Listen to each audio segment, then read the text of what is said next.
Hello সবাইকে, রোদ ঝলমলে গুড মর্নিং, তাই না?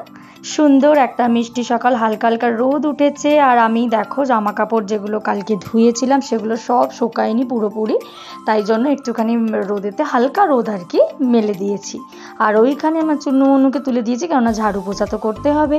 আর আমার নার্সারি থেকে যে জুঁই গাছগুলোকে এনেছিলাম সেগুলো কিন্তু দুর্দান্ত ফুল দিচ্ছে। অবশ্যই এগুলো কুঁড়ি শুদ্ধ এনেছিলাম, এগুলো হয়তো একটু মানে কুঁড়িগুলো ঝরেও যাচ্ছে দু একটা, হয়তো কলমের গাছ সেই জন্য। আর এই পাগলিটা হচ্ছে সকালবেলা পড়তে বসার নাম নেই, একটা রাবারের সাপ নিয়ে সবাইকে ভয় দেখাতে শুরু করেছে। সবাইকে বলতে এখন ঘরে আমিই রয়েছি, কেননা ওর বাবাই চলে গেছে অফিসে। আর চলো আজকে থেকে না মানে দুধটা চেঞ্জ করলাম, রেড কাউ নিচ্ছিলাম। আর কালকে আমি দোকানে গিয়েছিলাম, তো আমুল গোল্ডের একটা দুধ নিয়ে আসলাম। জানি না কেমন দুধটা হবে, বেসিক্যালি আমি চায়ের জন্য খাই, আর মাম্মা একটু কর্নফ্লেক্স দিয়ে খায়। তো তোমরা প্লিজ একটু যারা ইউজ করো একটু আমাকে কমেন্ট করে জানাবে যে মাম্মাকে দেওয়াটা ঠিক হচ্ছে কি না, এই দুধটা ঠিক আছে বা কতটা কি। আর এখানে আমি মাম্মাকে এখন দুধের সাথে কর্নফ্লেক্স দেবো, ভীষণ ভালোবাসে এটা খেতে।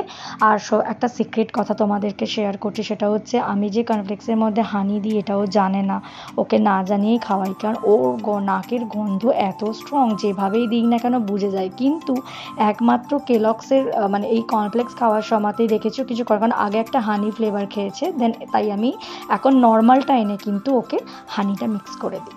তো চলো, এখানে দুধটাও আমার গরম হচ্ছে, আমাকে একটু চা বানাতে হবে। মাম্মার খাবারটা রেডি করি, এটা একটু দুধ দিয়ে ভিজিয়ে দিই, তারপরে আমি আমার চাটা বানাবো।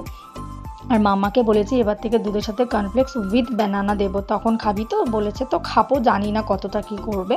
আর এখানে আমি একটুখানি চাটা বসিয়ে নিচ্ছি।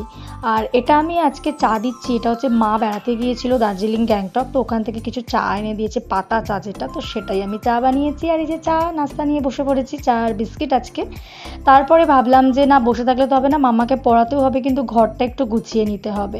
আমার এখানে মানে সেইভাবে বৃষ্টি হচ্ছে না, তোমাদেরকে আমি আগের ভিডিওতেও বলেছি, কিন্তু গরম হালকা রয়েছে, কিন্তু ঠান্ডা ঠান্ডাও রয়েছে, কিন্তু রাত্রেবেলা কিন্তু কালকে ভালোই বেশ ঠান্ডা লাগছিল।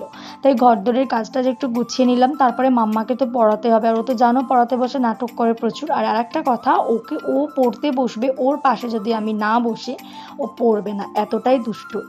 মানে শুধু তাই নয়, যদি ড্রয়িং করতে বসে তাহলেও কিন্তু আমাকে পাশে বসতে হয়।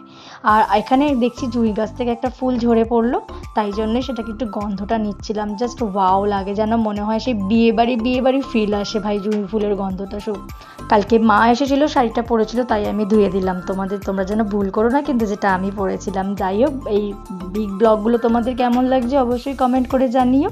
আর যারা নতুন দেখছো বা পুরাতনও দেখছো সাবস্ক্রাইব করোনি, প্লিজ সাবস্ক্রাইব করে পাশে থেকো। দেখা হচ্ছে নেক্সট ব্লগে।